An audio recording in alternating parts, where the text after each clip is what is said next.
Bismillahirrahmanirrahim. Assalamualaikum warahmatullahi wabarakatuh. Yang terhormat Profesor Dr. Bill Kamal Yusuf MHum, teman-temanku sekalian mahasiswa Magister Pendidikan Bahasa Arab kelas A. Pada video kali ini saya akan membahas tentang translanguaging.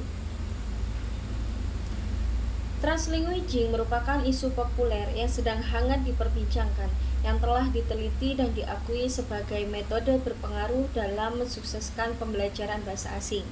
Translanguaging diterapkan sebagai metode yang ditujukan untuk selain penutur asli seperti contoh Indonesia. Indonesia sangat cocok diterapkan translanguaging karena Indonesia sendiri adalah negara multilingual. Translanguaging dilakukan secara terencana, dilakukan secara disengaja, bertujuan untuk membangun pemahaman makna dengan menggunakan bahasa yang dominan pada suatu negara atau daerah. Penggunaan bahasa-bahasa ini dianggap berpotensi membentuk makna, memperkuat pembelajaran, sehingga memberi akses pemahaman yang lebih terhadap informasi yang ingin disampaikan. Karena mempelajari bahasa asing perlu keaktifan dari para siswa, perlu adanya komunikasi dua arah, maka translanguaging cocok untuk diterapkan. Mengapa dianggap demikian? Sebab dengan translanguaging pembelajaran menjadi lebih komunikatif. Jika komunikasi berjalan baik, maka pembelajaran akan meningkat dan menjadi lebih hidup. Seperti contoh mata kuliah Ustadz Nasar, seringkali beliau setelah menyampaikan kepada kita menggunakan bahasa Arab, beliau menerjemahkan menggunakan bahasa Indonesia agar pesan yang ingin disampaikan sampai kepada kita. Atau juga pada mata kuliah psikososiolingwistik, Ustadz Afif setiap pertemuan hampir full menggunakan bahasa Arab, sehingga waktu ditanyai ada pertanyaan, kita semua terdiam karena kelas menjadi monoton, ya, kelas lebih hening gitu ya. Kalau saya sendiri merasakan bahwasanya saya tidak bertanya karena saya tidak paham, sehingga apa yang ingin beliau sampaikan kurang bisa saya tangkap. Selanjutnya, translanguaging membantu siswa berkapasitas bahasa yang rendah untuk dapat menangkap info yang ingin disampaikan. Semisal karena terbatasnya kosakata yang dimiliki, mereka menjadi cenderung pasif dan mengakibatkan kelas menjadi TTT, teacher time talk. Selanjutnya, translanguaging membantu menjelaskan konsep seperti contoh pada saat mata kuliah psikososiolingwistik materi pragmatik, Ustadz Afif lebih sering menggunakan bahasa Indonesia ketimbang bahasa Arab.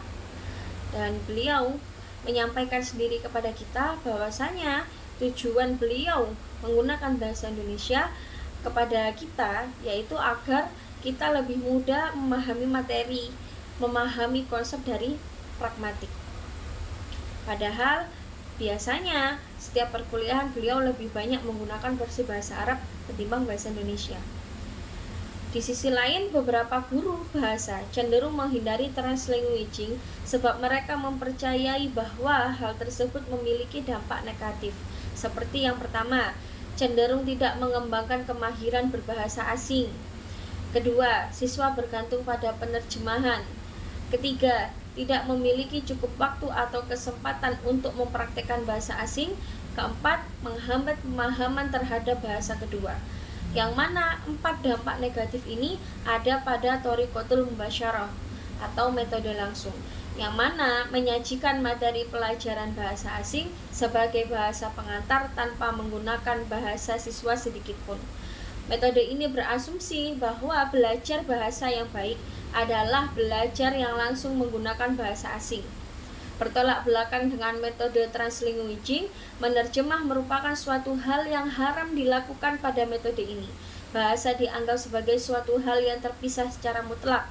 Jika terdapat suatu kata yang sulit dimengerti, guru dapat mendemonstrasikan menggunakan alat peraga atau menggambarkannya untuk mengartikan kata-kata yang sulit tersebut tanpa adanya penerjemahan. Jadi, translanguaging bertolak belakang dengan metode langsung atau thoriqatul mubasyarah. Bagi saya sendiri, translanguaging ibarat sebuah jembatan yang menghubungkan dua bahasa, yang menjadi petunjuk saya untuk memahami dua bahasa atau lebih. Beberapa efek positif translanguaging yang sudah saya paparkan di atas telah saya rasakan sendiri manfaatnya. Didukung oleh penelitian-penelitian sebelumnya, hal ini memberi bukti bahwa ideologi tentang memisahkan bahasa secara mutlak ialah tidak sepenuhnya benar. Terakhir, guru bahasa, terutama guru bahasa Arab, harus lebih kreatif dalam menggunakan metode yang cocok untuk pembelajaran.